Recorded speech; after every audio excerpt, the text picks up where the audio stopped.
दोस्तों, welcome to my channel tips from Ajay. तो दोस्तों, आज जिस विषय पे हम चर्चा करने जा रहे हैं वो है पुरंदर एयरपोर्ट बनेगा रियलिटी। 93% किसानों ने अपनी भूमि अधिग्रहण के लिए कंसेंट दे चुके हैं, लेकिन इसके साथ साथ क्या अंजीर और जो सीताफल है इसके बाग का क्या होगा, उसका फ्यूचर क्या है, ये सभी विषय पे हम चर्चा करेंगे। तो दोस्तों, जो अच्छी खबर है कि 93% किसानों ने भूमि संपादन के लिए जो भी ज़मीन है उसका कंसेंट दे दिया है, वो एग्री हो चुके हैं और उस वजह से गवर्नमेंट के काम अभी आगे वाले प्रोसेस में काफ़ी फास्ट एग्जीक्यूट होने वाले हैं। तो ये जो पुरंदर है ये करीबन 45 से 40 किलोमीटर जो पुणे के दक्षिण एरिया में आता है और पुरंदर तालुका में ये सिचुएटेड है।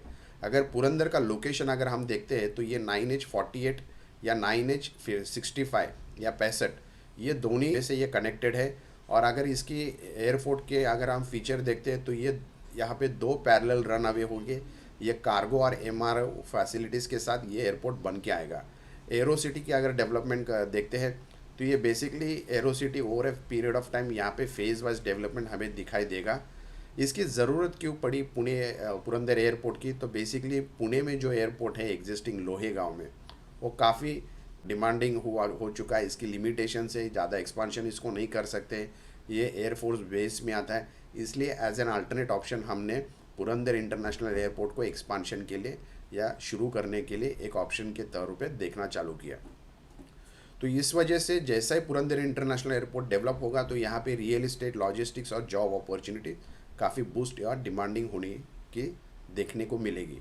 अब ये देखते हैं कि यहाँ पे चैलेंजेस जो होते हैं, बेसिकली सबसे पहला होता है कि जो भी मेगा प्रोजेक्ट्स होते हैं, चाहे वो आईटी पार्क हो, चाहे वो टाउनशिप के प्रोजेक्ट्स हो, चाहे वो एयरपोर्ट के प्रोजेक्ट्स हो या डेटा सेंटर के बड़े बड़े प्रोजेक्ट्स हो, तो ख़ास तौर पे सबसे बड़ी चैलेंज प्राइमरी लेवल पे आती है, वो है ज़मीन का अधिग्रहण होना। तो जैसे हमने देखा यहाँ पे अभी 93% किसानों ने ज़मीन अधिग्रहण का कंसेंट दे चुके हैं। तो अभी ज़्यादा चैलेंजेस नहीं होने चाहिए आगे के प्रोसेस में। लेकिन जो शुरू में जो दिक्कतें आई थी बेसिकली उसमें से एक रीज़न ये था कि ये जो तालुका है ख़ास तौर पे पुरंदर, इसमें 2 गांव जो है ये ख़ास तौर पे आपके अंजीर और सीताफल के बागों के लिए काफ़ी जाने जाते हैं।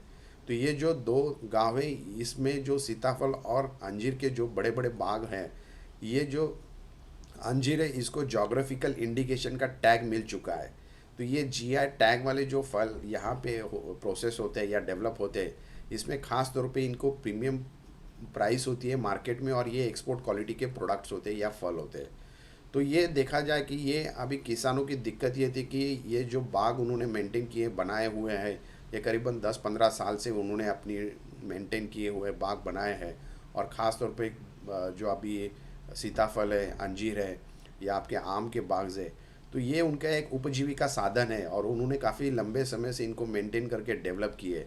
तो इस स्टेज पे ये डेवलप किए हुए जो बाग है और ये उनको गवर्नमेंट को अगर देते हैं तो उनका बड़ा नुकसान होता है। तो ये चीज़ के वजह से ये काफ़ी डिस्कशन चल रहा था कि उन्हें बेहतरीन कॉम्पनसेशन मिले, उन्हें उनका नुकसान नहीं हो किसानों को। तो उसके ऊपर गवर्नमेंट ने क्या अप्रोच रखा है उसके बारे में भी हम चर्चा करते हैं।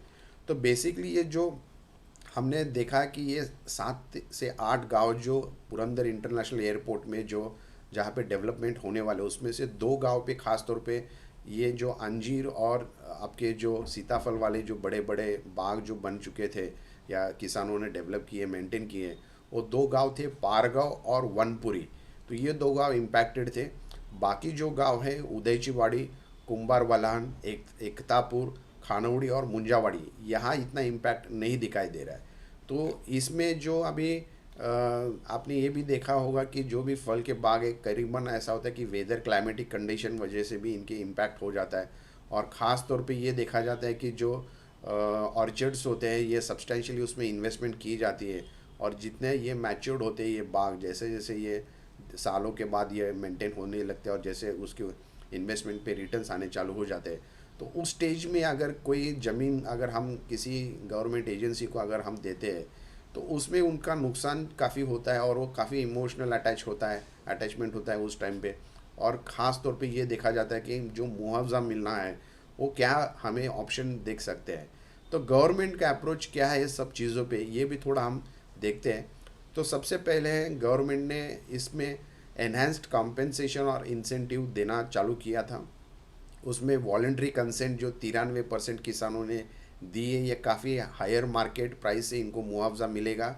और उसके साथ साथ ये पैकेज के साथ साथ जो डेवलप प्लॉट्स होंगे तो उसमें उसमें से 10% डेवलप प्लॉट्स उनको एरो सिटी में भी मिलेंगे। तो ये कॉम्पनसेशन का एक प्रपोजल दिया है। उसके साथ साथ जो जिनके बागायती जो ज़मीन है, ख़ास तौर पे जो ज़मीन में आपके स्टैंडिंग क्रॉप्स जो है या फ्यूचर यील्ड एस्टिमेट्स जो आते हैं, उसके हिसाब से भी कुछ फार्मूला इन्होंने फिक्स किया है, जिसमें ख़ास तौर पे आपके अंजीर और जो सीताफल के बाग है उसमें भी ये कॉम्पनसेशन मिलेगा। इसके साथ साथ जो फूड प्रोसेसिंग क्लस्टर प्रपोजल का भी एरो सिटी के अंदर एक प्रपोजल डेवलप किया गया है महाराष्ट्र गवर्नमेंट द्वारा। तो इसमें महाराष्ट्र एयरपोर्ट डेवलपमेंट कंपनी और महाराष्ट्र गवर्नमेंट ये डिस्कस कर रहे हैं कि फूड प्रोसेसिंग का हब जो एरो सिटी के अंदर बन के आएगा। तो इसका बेसिकली आइडिया ये है कि जो फार्मर्स या किसान जो है जिनकी अंजीर या सीताफल या जो अंगूर के जो फल है और जो वहाँ पे बागायतदार जो खेती करते हैं, तो उनको एक अच्छी ग्रेडिंग मिले, उनको एक कोल्ड स्टोरेज की फैसिलिटी मिले, उनको पैकेजिंग और एक्सपोर्ट क्वालिटी के लिए उनको हेल्प हो जाए। इसको मद्देनज़र रखते हुए फूड प्रोसेसिंग का एक क्लस्टर का प्रपोजल एरो सिटी के अंदर डेवलप करने का भी सरकार का पूरा पूरा प्रयास रहेगा। तो इसके साथ साथ ये भी देखा जा रहा है कि जो वैल्यू एडेड एग्रीकल्चर बिजनेस है, इसको एक अपॉर्चुनिटी दी जा रही है एरो सिटी के अंदर। तीसरा है, गवर्नमेंट ने ये देखा कि अश्योरेंसेस फॉर हॉर्टिकल्चरल रिकग्निशन मिलेगा। जैसा हमने देखा कि जो अंजीर और जो सीताफल है जो इस एरिया में आते हैं पुरंदर में, ये तालुका में, ये काफ़ी डिमांडिंग होते हैं, काफ़ी अच्छी क्वालिटी की होते हैं और उनको ख़ास तौर पे अंजीर को जोग्राफिकल इंडिकेशन जीआई टैगिंग के साथ आता है। तो जीआई टैगिंग बेसिकली आपका जो होता है, इसकी वजह से आपकी प्राइसिंग काफ़ी प्रीमियम होती है और एक्सपोर्ट क्वालिटी के लिए ये माना जाता है। तो इसके लिए गवर्नमेंट ने ये देखा है कि एग्रीकल्चर जो कृषि डिपार्टमेंट है उनके रिप्रेजेंटेटिव द्वारा ये होगा कि यहाँ पे जो प्रमोशन, ब्रांडिंग और dedicated market channel arrow city के अंदर भी डेवलप करने का प्रयास है, जिसे ये बोल रहे कि अश्योरेंसेस फॉर हॉर्टिकल्चर रिकग्निशन के द्वारा हो जाएगा। चौथा है कि जो रीसेटलमेंट और लाइवलीहुड रिहैबिलिटेशन है, ख़ास तौर पे जो किसान है जिनकी रीसेटलमेंट और रिहैबिलिटेशन पैकेजेस के द्वारा रिलोकेट होने वाले हैं, तो वहाँ पे skill development, agro processing, alternate job opportunities के साथ ये शिफ्टिंग का भी प्रयास किया जा रहा है और ये डेवलपमेंट नियर बाय विलेजेस में होने वाली है। तो मोटा मोटा अगर हम देखते हैं तो गवर्नमेंट का जो पैकेज इस तरह से रहेगा कि कैश और लैंड कॉम्पेंसेशन पहला मिलेगा, उसके साथ साथ फूड प्रोसेसिंग का जो हब है वो एरो सिटी के अंदर डेवलप होके बन के आएगा। तीसरा है कि ब्रांडिंग और एक्सपोर्ट पुश जो है, ख़ास तौर पे पुरंदर में अंजीर और आपके जो सीताफल है, तो उसके लिए एक ब्रांडिंग एक्सपोर्ट पुश चैनल का एक डिमांड वहाँ पे एरो सिटी में बन के आएगा। और चौथा है लाइवलीहुड रिहैबिलिटेशन मेजर्स। तो ऐसा कुछ पैकेजेस में ये डिस्कस किया जा रहा है, जिसके वजह से किसान अभी कहीं ना कहीं अप्रोचेबल हो रहे हैं, कन्विंस हो रहे हैं। और जो भूमि अधिग्रहण का जो शुरू में जो चैलेंज होते हैं, जो कोई भी मेगा प्रोजेक्ट्स होते हैं, चाहे वो आपके आईटी पार्क हो, चाहे एयरपोर्ट के हो या चाहे आपके डेटा सेंटर के, जहाँ पे बड़े बड़े प्रोजेक्ट्स लगते हैं, तो सबसे पहले चैलेंज आता है कि भूमि को अधिग्रहण संपादन करना। तो जो भी है उस लैंड एक्विजिशन का जो अभी कंसेंट इतना परसेंट बढ़ के 93% आया, काफ़ी अपने आप में एक बड़ा अचीवमेंट है, एक अच्छा सक्सेस रेट देखा जा रहा है। और इसके बाद वाले जो भी गवर्नमेंट के काम होंगे तो ये फटाफट या प्रोसेस में आ जाएंगे। अभी इसके बाद अभी सर्वे ऑलरेडी भी चालू प्रोसेस होगा, वो भी हम देखने की समझने की कोशिश करेंगे। तो अगर ये यहाँ तक अगर हमारा अंडरस्टैंडिंग क्लियर हो तो ये जो की फैक्ट्स है उसके बारे में हम थोड़ा देखते हैं कि ये 93% जो है करीबन यहाँ पे एयरपोर्ट जो बन के आ रहा है, ये 3,320 एकड़ या 3,000 के एकड़ के आसपास आ रहा है, जिसमें से 2,810 एकड़ का कंसेंट आ चुका है 93% किसानों द्वारा। और इसका अभी लैंड सर्वे स्टार्ट हो चुका है दोस्तों। तो डिस्ट्रिक्ट एडमिनिस्ट्रेशन जो है यहाँ पे ग्रीनफील्ड एयरपोर्ट बन के जो आने वाला है, ये खास तौर पे पिसार वाले और उड़ने एखा और ये जो गांव है यहाँ पे कंप्लीट मेजरमेंट्स का जो लैंड सर्वे है वो हो चुका है। और अभी ये देखते हैं कि जो टेक्निकलिटीज़ जो आती है, ख़ास तौर पे ये जो एयरपोर्ट है, तो इसमें महाराष्ट्र एयरपोर्ट डेवलपमेंट और जो बाकी जो गवर्नमेंट की एजेंसीज़ है, एमआईडीसी और डिस्ट्रिक्ट अथॉरिटीज़ जो है, तो ये ख़ास तौर पे इसमें ये देखते हैं कि हैंडलिंग, प्लानिंग, मेजरमेंट्स और एक्विजिशन जो होती है, जैसे आपका लैंड एक्विजिशन आने के बाद वाले जो प्रोसेस है, इसके ऊपर काम चालू हो जाता है। और ये होता है कि ग्रीनफील्ड एयरपोर्ट में जैसा ये 2 पैरेलल रनवेज बन के आएगा। इसमें बड़ा एप्रोन कैपेसिटी होगा और कार्गो फैसिलिटी के साथ ये एयरपोर्ट बनाया जा रहा है, पैसेंजर एयरपोर्ट के साथ। तो इसमें ये भी देखा जा रहा है कि ये जो इंडस्ट्रीज़ है इसके लार्ज और जो भी है इसको सर्व कर रही है ये एयरपोर्ट। और मीडिया में ये रिपोर्ट इंडिकेट कर रहे हैं कि जैसा ही सर्वे कंप्लीट होगा लैंड एक्विजिशन के साथ फॉर्मेलिटीज़, तो स्टैट्यूटरी एक्विजिशंस, फिर प्रोजेक्ट क्लियरेंसेस हो गए, उसकी टेंडरिंग निकलेगी और ये सब काम धीरे धीरे फेज आउट में अभी चालू होना शुरू हो गया है। तो जैसा है स्ट्रैटेजिक लोकेशन और पुरंदर का इतना इम्पोर्टेंस क्यों है, तो हमने जैसा बोला कि शुरू में कि जो पुणे में जो एग्जिस्टिंग एयरपोर्ट जो है लोहेगांव में, इसके ऊपर काफ़ी ट्रैफिक का लिमिटेशन है, काफ़ी ट्रैफिक का लोड आ जाता है और उस वजह से ये एयरपोर्ट का एक लिमिटेड कैपेसिटी है ड्राइव करने का। और वो एयरपोर्ट जो लोहेगांव का है एयरफोर्स बेस में है, तो इसका एक्सपांशन का लिमिटेशन की वजह से पुरंदर इंटरनेशनल एयरपोर्ट को एक अल्टरनेट ऑप्शन के तौर पे देखा जा रहा है। और पुरंदर एयरपोर्ट ये ग्रीन फील्ड एयरपोर्ट रहेगा जो प्रोवाइड करेगा एक्सपांशन रूम होगा आपका इंटरनेशनल फ़्लाइट्स, इसके साथ साथ लार्ज एप्रॉन्स और साइमल्टेनियसली रन अवे ऑपरेशंस के साथ। तो ये डायरेक्ट कनेक्टिविटी होगा और एयरक्राफ्ट के जो डिलेज है उसको ये रिड्यूस करेगा। दूसरा है दोस्तों यहाँ पे इंडस्ट्रियल और कार्गो कनेक्टिविटी के साथ ये एयरपोर्ट रहेगा। जो है लोकेशन ये पुणे के ज़िले में जो बनाया जा रहा है ये काफ़ी आपका कनेक्टेड रहेगा चाकन हिंजेवाड़ी PCM से और उसके साथ साथ national highway NH48 NH65 corridors के साथ। और ये एयरपोर्ट कार्गो और MRO फैसिलिटी के साथ ये लॉजिस्टिक्स को बूस्ट करेगा और ये manufacturing exports from Pune region जो होगा उसको भी ये डेवलप करेगा। तीसरा है ये प्लान्ड मल्टी मॉडल लिंक्स के साथ रहेगा। यहाँ पे रोड रेल कनेक्टिविटी के साथ साथ मेट्रो पोटेंशियल भी यहाँ पे डेवलपमेंट दिखाई देगी। ख़ास तौर पे यहाँ पे जो प्लानिंग हो रही है हाईवेज़ की, जैसे रिंग रोड होगा, कनेक्शंस होगा, पोटेंशियल रेल मेट्रो कनेक्टिविटी होगी जो एयरपोर्ट के नए शहर से ये कनेक्ट होके यहाँ पे एक अच्छी कॉरिडोर के डेवलपमेंट हमें एरो सिटी के अंदर देखने को मिलेगी। चौथा है दोस्तों रियल इस्टेट और इकोनॉमी के मल्टीप्लायर इफेक्ट्स हमें जब मिलते हैं देखने के लिए, तो ख़ास तौर पे लार्जर एयरपोर्ट जो होते हैं टिपिकली जहाँ पे ये वैल्यूएशन अच्छी तरह से कॉरिडोर डेवलप होके डिमांड होता है, कमर्शियल्स, हॉस्पिटैलिटी, आपके वेयर हाउसिंग, लॉजिस्टिक्स की डेवलपमेंट या ग्रोथ आने लगती है, तो वहाँ पे लोकल मीडिया के साथ साथ डेवलपर्स अपने प्रोजेक्ट्स लगाते हैं, टाउनशिप या इंडस्ट्रियल एक्टिविटी या कमर्शियल वाले प्रोजेक्ट्स आते हैं और ये डेवलपमेंट या इकोनॉमी को बूस्ट करते हैं।